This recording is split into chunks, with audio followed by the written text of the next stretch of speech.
The notification sound from my phone cut through the morning silence like a knife through butter. I was calibrating my DJI Mavic 3 in the garage when Marisel's message popped up. Just bumped into Cole. Total coincidence.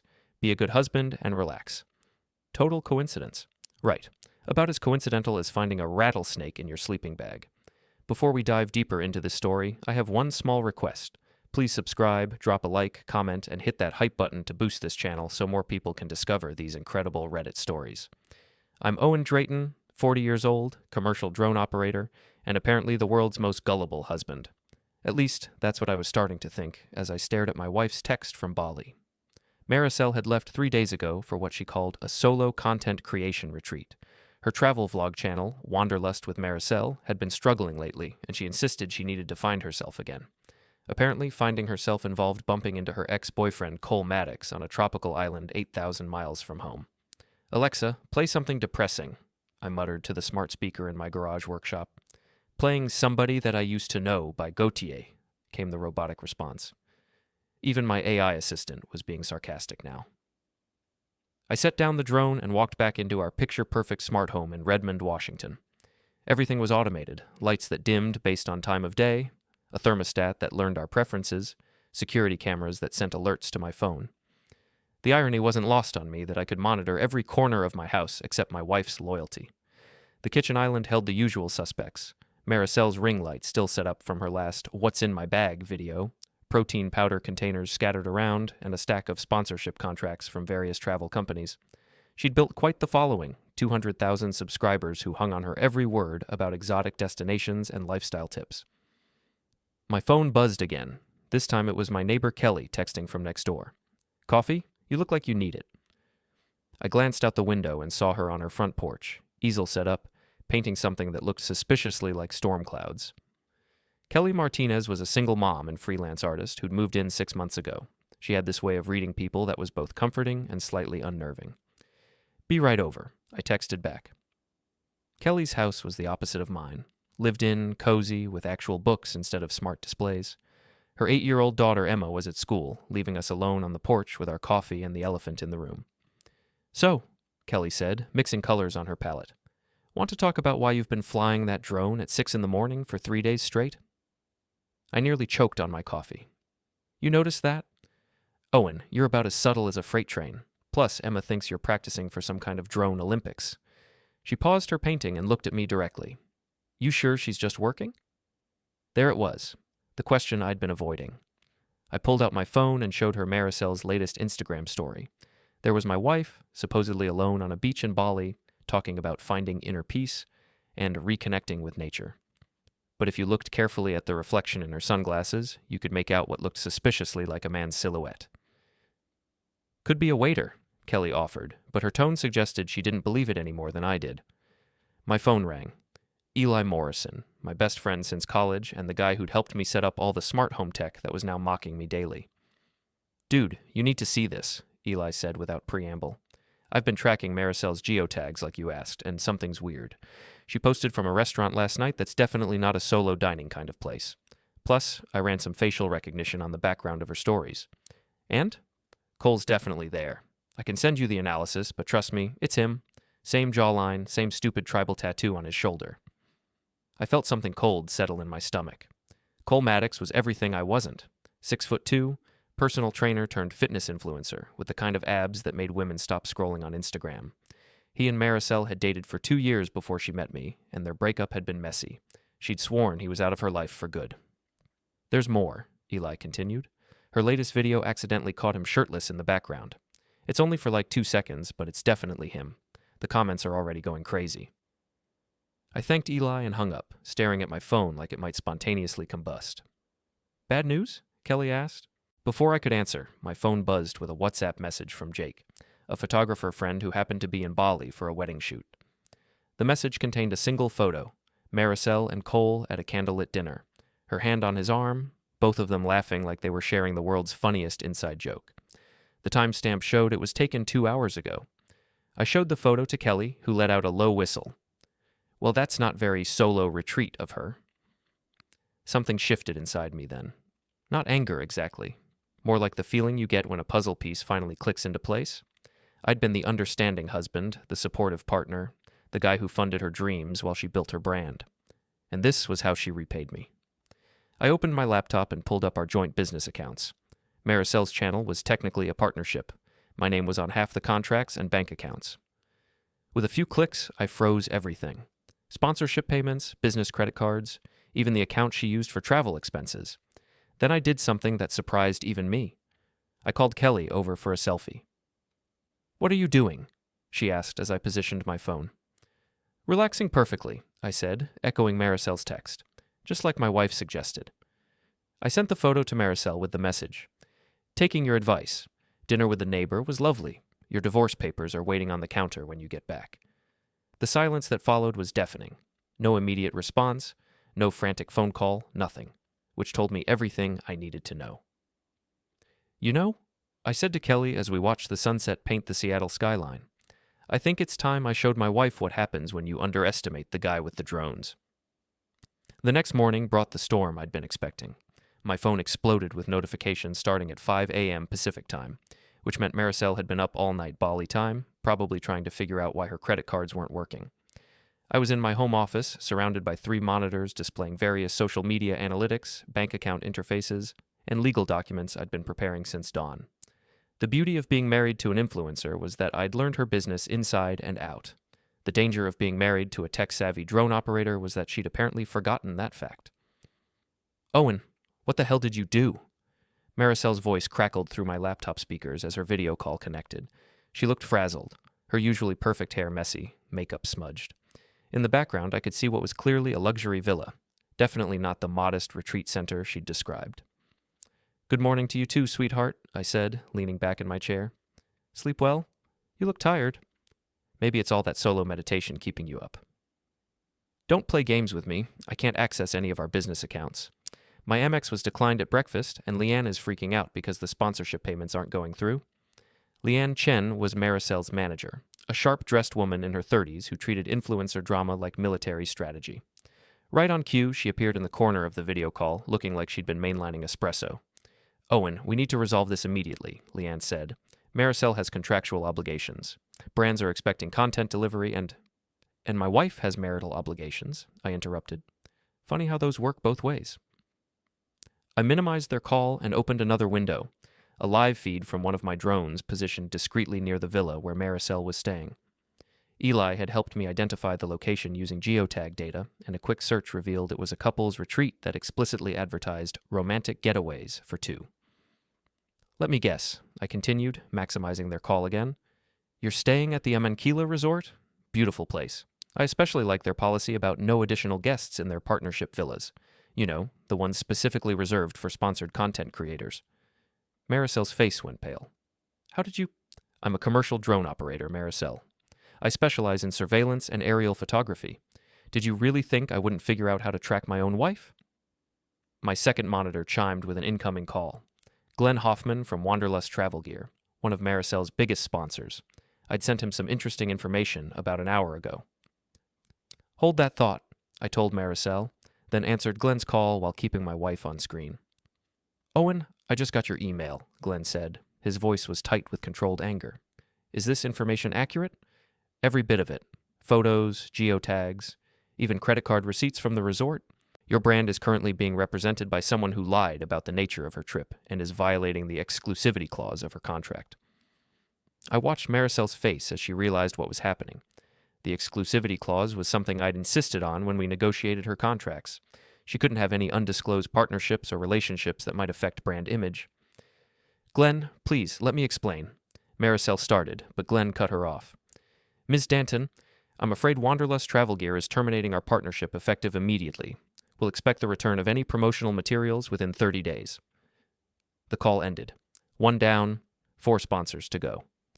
"You bastard," Marisel hissed. "You can't do this." "Actually, I can. I'm a partner in your business, remember? 50% stake in Wanderlust with Marisel LLC. And as your business partner, I have a fiduciary duty to protect our brand integrity." Eli's voice came through my earpiece. We'd been on a conference call this entire time. "Owen, you're getting some interesting comments on Reddit. Looks like some eagle-eyed viewers spotted Cole and Marisel's latest video." I pulled up the Reddit thread on my third monitor. The internet detectives had been busy. Someone had enhanced the background of Marisel's beach video and clearly identified Cole's distinctive tribal tattoo. Another user had cross-referenced the timestamps with Cole's own Instagram stories, proving they were in the same location at the same time. "This is incredible," I said, reading the comments aloud. User DroneZone47 writes, "Isn't this the same guy she dated before Owen? Weird coincidence?" And Travel Vlog Truth says, "Check out the reflection in her sunglasses at 2:47. That's definitely not solo meditation." Marisel was frantically typing on her phone, probably trying to do damage control, but it was too late. The internet had latched on to the story, and once that happened, there was no stopping it. My phone rang again. This time it was Ty Morrison, the social media manager for Pacific Coast Adventures, another major sponsor. "Owen, we need to talk," Ty said. "There's some concerning chatter online about Marisel's current trip. Our brand values authenticity and honesty." "And I completely understand," I said, putting him on speaker so Marisel could hear. "Which is why I think you should know that my wife has been misrepresenting the nature of her trip to all her sponsors. She's currently at a couple's resort with her ex-boyfriend, which directly violates the authentic solo travel narrative she sold you." "Jesus Christ," Ty muttered. "We've got a campaign launching next week built around her independent woman traveler brand. This could tank the whole thing." "I'm sorry you're caught in the middle of this, Ty, but I thought you deserved to know the truth before your brand got dragged into the fallout." After Ty hung up, along with Pacific Coast Adventures sponsorship, I turned back to Marisel's increasingly panicked face on my screen. "You're destroying everything I've worked for," she said, and for the first time I heard actual fear in her voice. "No, sweetheart. I'm just removing the smoke and mirrors. You destroyed it the moment you decided to lie to me, your audience, and your sponsors." Leanne reappeared on screen, looking like she was about to have a nervous breakdown. "Owen, can we please discuss this rationally? There has to be a way to work this out." "There is," I said. "Marisel comes home immediately. We handle the divorce quietly, and she gets to keep her channel. She can rebuild her brand around whatever truth she wants to tell. But if she fights me on this, I release everything. Hotel receipts, restaurant photos, even the audio recording I have of her practicing her solo retreat story before she left." That last part was a bluff, but Marisel didn't know that. "You recorded me?" she whispered. "Honey, I live in a smart home. Everything's recorded." Another bluff, but a convincing one given our setup. The silence stretched between us. In the background, I could hear Cole's voice asking what was wrong. Apparently, he'd been listening to the whole conversation. "Tell your boyfriend that if he shows up in any more of your content, I'll make sure his fitness sponsorships learn about his history of cheating on girlfriends. I've got screenshots of some very interesting DMs he sent while you two were dating." That part wasn't a bluff. Eli had done some digging into Cole's social media history, and let's just say the guy wasn't as faithful as his relationship goals posts suggested. "You have until tomorrow to decide," I continued. "Contest the divorce and I go public with everything. Accept it gracefully and you get to control your own narrative."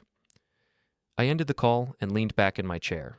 Through my office window, I could see Kelly in her front yard painting at her easel. She waved and I waved back, feeling lighter than I had in months. My phone buzzed with a text from Marisel. "I hate you." I typed back, "No, you hate that you got caught. There's a difference." The war had begun, and I was just getting started. 2 days later, I uploaded the video that would change everything. I'd spent hours crafting it, not in Marisel's usual ringlet setup, but in my garage workshop, surrounded by drones and technical equipment that screamed authenticity.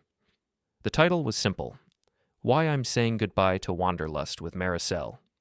"Hey everyone," I began, looking directly into the camera with the kind of calm that only comes from being completely done with someone's bullshit. "I'm Owen, and for those who don't know me, I'm the other half of the Wanderlust with Marisel brand. The half that handles the business side, the technical setup, and apparently the part that still believes in honesty." I'd structured it like a documentary, complete with screenshots, timeline graphics, and even some tasteful drone footage of our house, showing the audience exactly what kind of life Marisel had been living while playing the struggling content creator card. "So, here's what really happened in Bali," I continued, pulling up the Reddit thread that had exploded over the past 2 days. "My wife didn't go on a solo retreat to find herself. She went to meet her ex-boyfriend Cole Maddox, lied to her sponsors about the nature of the trip, and violated multiple contract agreements in the process. The video was 15 minutes of surgical precision. I played audio clips of Marisel practicing her authentic content, showed the discrepancies in her geotags, and even included a screen recording of her frantically deleting comments from viewers who'd spotted Cole in her videos. But the piece de resistance was the audio clip I'd saved for last, a recording from our kitchen the night before she left, where she'd been on the phone with Cole, planning their coincidental meeting and laughing about how Owen won't suspect anything because he's too busy with his stupid drone hobby. That clip had been real. Our smart home system had recorded it automatically when it detected raised voices, a security feature I'd installed months ago. Turns out, it was the best investment I'd ever made. The video went viral within hours. Not just viral, it became the kind of internet phenomenon that spawns reaction videos, commentary channels, and endless Twitter threads. Bali betrayal started trending, and suddenly everyone had an opinion about influencer authenticity and marriage drama. My phone was ringing constantly, but I ignored most calls. The one I did answer was from Nina Rodriguez, a rival travel vlogger who'd been feuding with Marisel for years over sponsored content deals. "Owen, honey, I just wanted to say how brave you are for speaking your truth," Nina said, her voice dripping with the kind of fake sympathy that made great television. "I'm actually hosting a panel about influencer ethics at the Seattle Creator Convention this weekend. Would you like to join us?" "Thanks, but I think I'll pass. This isn't about getting famous, it's about getting even." "Oh, but that's exactly why you should come. Marisel's planning to be there, something about a comeback announcement and setting the record straight." That got my attention. "She's coming back to Seattle?" "Flying in tomorrow, according to her Instagram. Girl's got guts, I'll give her that." After Nina hung up, I called Eli. "How fast can you get to my house? We've got work to do." Eli arrived 30 minutes later with his laptop bag and a grin that meant trouble. "Please tell me we're doing something that involves public humiliation." "Better. We're giving Marisel exactly what she wants. A platform to tell her side of the story. We're just going to make sure the audience gets the full picture." The Seattle Creator Convention was being held at the Washington State Convention Center, with panels on everything from YouTube monetization to Instagram growth strategies. Marisel's comeback panel was scheduled for Saturday afternoon in the main auditorium, prime real estate that could hold 800 people. Eli and I spent Friday night preparing what I called Operation Full Disclosure. It involved 3 of my commercial drones, a custom-built speaker system, and enough backup footage to fill a documentary series. Saturday morning, I positioned myself in the convention center's main lobby, watching attendees stream past. The energy was electric. Everyone knew about the Bali situation, and Marisel's panel had become the most anticipated event of the weekend. At 1:45 p.m., 15 minutes before her panel, Marisel walked through the front doors. She looked different, thinner, more brittle, like someone who'd been running on caffeine and spite for days. She'd clearly hired a crisis management team. Her outfit was perfectly calculated to project wounded but strong, and she was flanked by 2 publicists who kept checking their phones nervously. But the real surprise was Cole. He was there too, trailing behind like a kicked dog, wearing a baseball cap pulled low over his face. Apparently, they'd decided to face this together. I activated the first phase of my plan. As Marisel walked toward the auditorium, my voice echoed through the convention center's PA system, a little trick Eli had managed by hacking into their audio controls. "Ladies and gentlemen, please welcome Marisel Danton and Cole Maddox, here to discuss the authentic art of fake authenticity." The lobby went silent. Every phone in the building turned toward Marisel, who froze like a deer in headlights. "Owen?" she called out, scanning the crowd. "Where are you?" I stepped out from behind a promotional banner, holding a small remote control. "Right here, sweetheart. Ready for your big comeback?" The crowd pressed closer, sensing drama. Convention security started moving, but they weren't sure what to do. Technically, I wasn't breaking any rules. "You can't do this," one of Marisel's publicists hissed. "This is harassment." "This is accountability," I replied. "Your client built her brand on authenticity. I'm just making sure she delivers." Marisel grabbed a microphone from a nearby booth and tried to take control of the situation. "Everyone, please. I know there's been a lot of misinformation circulating online." That's when I activated the drones. 3 DJI Mavic 3s rose from strategic positions around the convention center, each carrying a banner with a different message: sponsored by lies, authentic deception, and wanderlust with other people's husbands. The crowd erupted. Phones were recording from every angle, and I could see the live stream numbers climbing on various social media platforms. "Owen, stop this!" Marisel screamed, but her voice was lost in the chaos. Cole tried to approach me, his face red with anger. "You're insane, man. This has gone too far." "Has it?" I pulled out my phone and opened a voice recording app. "Because I've got about 6 hours of audio from your little Bali adventure. Want to hear what you really think about Marisel's audience? Or maybe the part where you 2 laugh about how easy it is to manipulate lonely housewives into buying overpriced travel gear." Cole went pale. That recording existed too. courtesy of a contact at their hotel who'd overheard them at the pool bar and thought the conversation was worth preserving.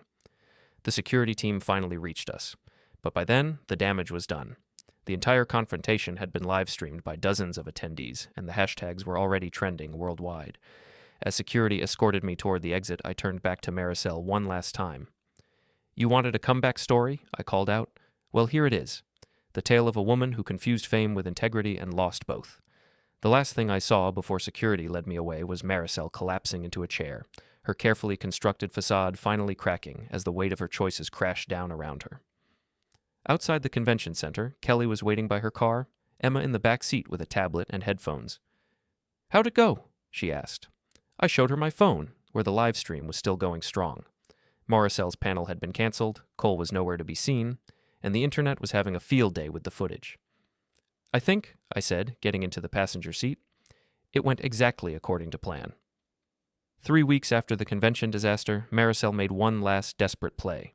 She'd hired a crisis management firm, started therapy, very publicly, and launched what she called her Truth and Reconciliation Tour. A series of interviews where she painted herself as the victim of a controlling husband who'd used his technical skills to destroy her career. The narrative was actually pretty compelling. Poor Marisel, trapped in a marriage with a man who monitored her every move, who used drones to stalk her, who financially abused her by freezing their accounts. She was getting sympathy from talk show hosts and even some legitimate journalists who focused on the digital privacy implications of what I'd done. It might have worked, too, if I hadn't been saving the best for last. The Seattle waterfront was hosting its annual summer festival, a massive outdoor event that drew thousands of people to the piers and parks along Elliott Bay. Local news stations always covered it extensively, and this year, Marisel had arranged to be interviewed live on Cairo 7's morning show as part of her redemption tour. I knew about the interview because she'd been promoting it heavily on her rebuilt social media presence. The plan was simple. She'd do a heartfelt segment about overcoming betrayal and rebuilding trust, with a Seattle skyline as her backdrop. Perfect optics for a fresh start. What she didn't know was that I'd spent the past 3 weeks preparing the most elaborate drone show in Seattle history. "Are you sure about this?" Eli asked as we positioned our equipment in Gasworks Park, about a mile from the interview location. "This is pretty nuclear, even for you." "She made it nuclear when she decided to play victim," I replied, running final checks on the drone fleet. "Besides, I'm not doing anything illegal. Public airspace, public information, public humiliation." The setup was complex. 12 drones equipped with LED displays, synchronized to create messages visible from over a mile away. Each drone could project text, images, and even play audio through attached speakers. I'd gotten permits for an artistic aerial display. Technically true, if you considered revenge an art form. At 8:45 a.m., 15 minutes before Marisel's live interview, I launched the first wave. The drones rose in perfect formation, their LED displays spelling out a message visible across the entire waterfront. Marisel Danton, the real story. Down at the pier, I could see the Cairo 7 news crew scrambling as their cameras automatically focused on the sky. Marisel was standing next to reporter Amanda Knox, not that Amanda Knox, different person, looking confused and increasingly panicked as she realized what was happening. "Phase 2, I said into my headset. The drones rearranged themselves, and suddenly the sky was filled with screenshots of text messages, the real conversations between Marisel and Cole, planning their affair, mocking me, and discussing how to manipulate her audience for maximum profit. But the coup de grace was the audio. As the drones hovered overhead, their speakers began broadcasting the recording I'd been saving, a conversation between Marisel and her crisis management team where she explicitly discussed fabricating abuse allegations against me to gain public sympathy. "If we can make Owen look controlling and abusive," her voice echoed across the waterfront, "we can flip this whole narrative. Domestic abuse victims get support, not judgment. We just need to be careful about the details so nothing can be fact-checked." The crowd below went silent. Even from a mile away, I could see people pointing at the sky, recording everything on their phones. The live news broadcast was capturing every moment in high definition. Marisel grabbed the reporter's microphone and started screaming at the sky. "Owen, you bastard! Come down here and face me like a man!" That was my cue for the finale. I activated the final program, and all 12 drones descended toward the pier in perfect synchronization. As they flew, they released a cloud of biodegradable pink glitter, the same shade Marisel had used in her self-love-themed content, along with hundreds of copies of our finalized divorce papers. The papers fluttered down like confetti as the drones formed their final message. Truth always flies higher than lies. Marisel stood in the middle of the chaos, covered in pink glitter, divorce papers scattered at her feet. Her carefully planned comeback interview turned into a public spectacle that would define her forever. The news crew kept filming. They had to. It was the story of the decade. As the drones returned to my position in Gasworks Park, I packed up my equipment with the satisfaction of a job well done. My phone was already buzzing with interview requests, book deal offers, and messages from people calling me everything from a genius to a monster. I ignored them all except one text from Kelly. Emma wants to know if you can teach her how to fly drones. Also, dinner at 6. You've probably worked up an appetite. I looked out over Elliott Bay, where the last of the pink glitter was settling on the water like fairy dust. Somewhere across the city, Marisel was probably planning her next move, but I didn't care anymore. She'd played her hand, and I'd played mine better. Justice wasn't always pretty, but sometimes it was absolutely beautiful. Walking back to my truck, I allowed myself one last look at the waterfront, where cleanup crews were already collecting the divorce papers. In a few hours, this would be the top story on every news site in the country. By tomorrow, it would be international. Marisel had wanted to be famous. Well, she'd gotten her wish. As I drove home through the Seattle streets, past the coffee shops and tech offices that made up my world, I felt something I hadn't experienced in months. Peace. Not the artificial calm of denial, but the real thing. The peace that comes from knowing you fought back against someone who thought they could destroy you and gotten away with it. My phone rang one last time as I pulled into my driveway. Unknown number, but I answered anyway. Mr. Drayton, this is Jennifer Walsh from Netflix. We'd like to discuss the rights to your story. I looked up at my smart home, its windows gleaming in the afternoon sun, then over at Kelly's house, where I could see her setting up for dinner on the back porch. I'll have to call you back, I said. I've got plans. Some stories are worth telling, but some moments are worth living. And for the first time in years, I was looking forward to both. The drone strike was complete, mission accomplished.